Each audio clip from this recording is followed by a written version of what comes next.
Hai adik-adik, selamat pagi. Selamat bertemu kembali pada minggu ini. Dan agar adik-adik semua dalam keadaan yang sehat hari ini. Dan hari ini kita akan mendengar cerita yang bertema Barnabas dan Paulus bersaksi di Siprus. Sebelum kita meneruskan cerita kita pada hari ini, kita mengimbas cerita minggu yang lepas. Di kota manakah Barnabas dan Paulus mengajar bersama selama setahun? Pastinya di Antiokhia. Dan kedua, bagaimanakah Paulus datang ke Antiokhia? Barnabas mencarinya di Tarsus untuk menolongnya mengajar orang yang percaya di Antiokhia. Yang terakhir, mengapakah Barnabas dan Paulus meninggalkan gereja di Antiokhia? Roh Kudus menghantar mereka ke tempat yang lain. Gereja di Antiokhia telah berdoa bagi Barnabas dan Paulus serta untuk tugas baru mereka. Sekarang tibalah masa untuk berangkat. Sahabat-sahabat mereka pergi bersama mereka sampai ke pelabuhan, di mana sebuah kapal sedang menanti. Ia berlayar ke Siprus, pulau tempat asal Barnabas. Sebelum mereka memasuki kapal itu, seorang daripada guru-guru Injil dan pemimpin berdoa untuk satu perjalanan yang selamat. Kemudian Barnabas dan Saul mengucapkan selamat tinggal dan membawa beg-beg mereka naik ke dalam kapal. Sahabat-sahabat mereka melambaikan tangan kepada mereka. Selamat jalan, Allah memberkati kamu, kata mereka. Selamat tinggal, Allah memberkati kamu juga, kata Barnabas dan Paulus, sambil melambaikan tangan mereka kembali kepada mereka. Kemudian kapal itu pun meninggalkan pelabuhan itu dan berlayar ke laut lepas. Tidak lama selepas itu mereka tidak dapat melihat lagi sahabat-sahabat mereka. Beberapa jam selepas itu, kapal itu pun tiba di pelabuhan di Siprus. Barnabas sangat gembira karena dia berasal dari Siprus. Di Siprus, orang bertutur dalam bahasa Yunani, sama seperti orang di Antiokhia. Mereka tidak mengenali Allah yang hidup, yang menciptakan langit dan bumi. Mereka belum mendengar tentang Tuhan Yesus. Mereka menyembah berhala. Dewa utama mereka ialah Jupiter. Dewa yang lain dipanggil Mercury. Para pemburu menyembah Mercury. Mereka membayangkan Mercury mempunyai sayap pada kakinya supaya dia dapat terbang dengan sangat pentas, dan banyak lagi dewa-dewi yang mereka sembah. Roh Kudus telah memimpin Barnabas dan Paulus ke Siprus untuk memberitakan firman Allah dan memberitahu orang tentang Tuhan Yesus. Mereka berjalan mengelilingi seluruh pulau itu, dari kampung ke kampung dan dari kota ke kota. Di mana saja mereka pergi, mereka mengajar firman Allah.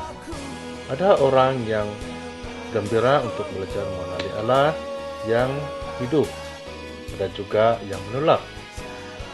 Tetapi Barnabas dan Paulus tidak merasa takut. Mereka percaya kepada Allah yang hidup.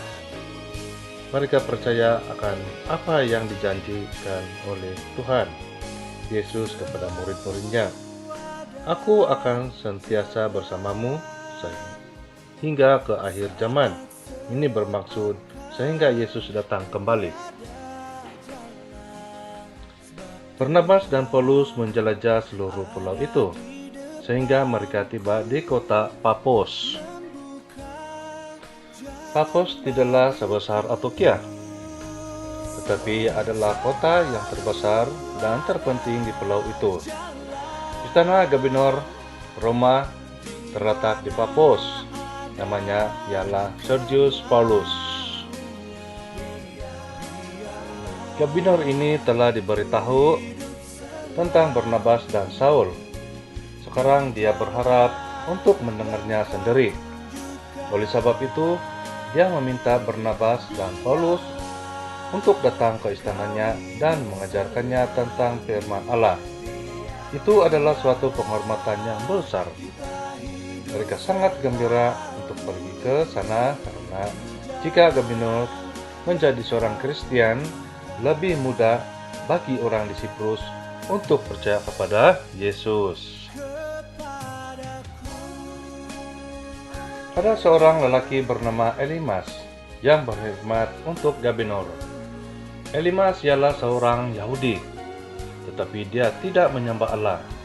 Dia menggunakan kuasa iblis untuk menolong orang. Elimas tidak menyukai Barnabas dan Paulus memberitakan Injil kepada Gubernur. Dia tidak mahu Gubernur itu percaya kepada Tuhan Yesus. Anak-anak, tahukah kamu mengapakah seorang ahli sihir tidak mahu kita percaya kepada Yesus? Jika kita percaya kepada Yesus, kita tidak memerlukan ahli sihir itu lagi. Tuhan Yesus menjadi penolong kita. Kita boleh bertanya kepadanya apabila kita mempunyai persoalan, memberitahunya semasa kita merasa sedih, memintanya untuk menyembuhkan kita ketika kita sakit. Elimas tahu akan hal itu. Itulah sebabnya dia tidak mahu Gubernur percaya kepada Tuhan Yesus. Dia mahu Gubernur terus bergantung kepadanya. Oleh sebab itu, dia menghalang Barnabas dan Paulus untuk memberitakan Injil kepada Gubernur. Dia juga mengatakan hal-hal yang tidak benar mengenai Tuhan Yesus kepada Gubernur.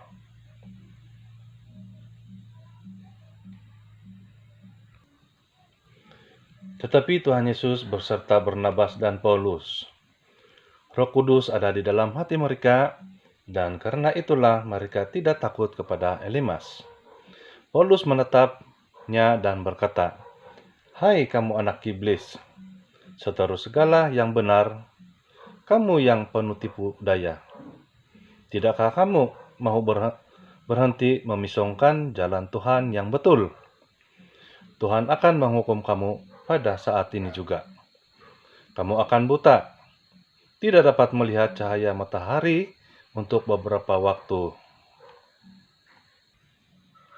Dalam sekelip mata, Elimas merasa kabus gelap menyelimuti matanya. Dia menggosok-gosok matanya, tetapi apabila dia melihat kembali, dia tidak nampak apa-apa lagi. Dia teraba-raba untuk mencari orang yang dapat memimpinnya. Apabila Gubernur Sergius Paulus melihat apa yang telah terjadi kepada Elimas, dia percaya kepada firman Allah.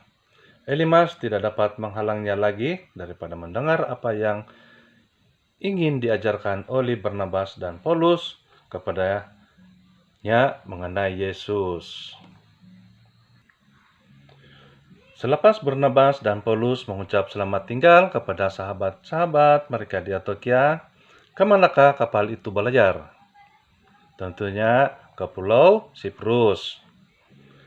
Apakah yang disembah oleh orang Yunani di Pulau Siprus? Dewa-dewi dan berhala. Apakah kota yang terbesar di Siprus? Kota Paphos. Siapakah nama Gubernur Roma di Paphos? Sergius Paulus. Allah mengasihi orang Yunani walaupun mereka menyembah berhala. Allah ingin mereka mengenali Allah yang hidup dan Tuhan Yesus. Siapakah yang membuat janji ini? Tuhan Yesus. Bilakah Yesus membuat janji ini? Sebelum dia naik ke surga. Apa yang dijanjikan oleh Yesus akan digenapinya. Kita boleh percaya kepadanya. Dan seterusnya kita masuk dalam ayat hafalan dalam Matius pasal 28 ayat 20c dan berkata, "Aku akan senantiasa bersamamu hingga ke akhir zaman." Sekali lagi, Matius pasal 28 ayat 20c. Aku akan senantiasa bersamamu hingga ke akhir zaman. Dan begitulah berakhir cerita dan ayat hafalan pada minggu ini. Dan kita akan bertemu kembali di minggu hadapan. Selamat bertemu kembali. Bye.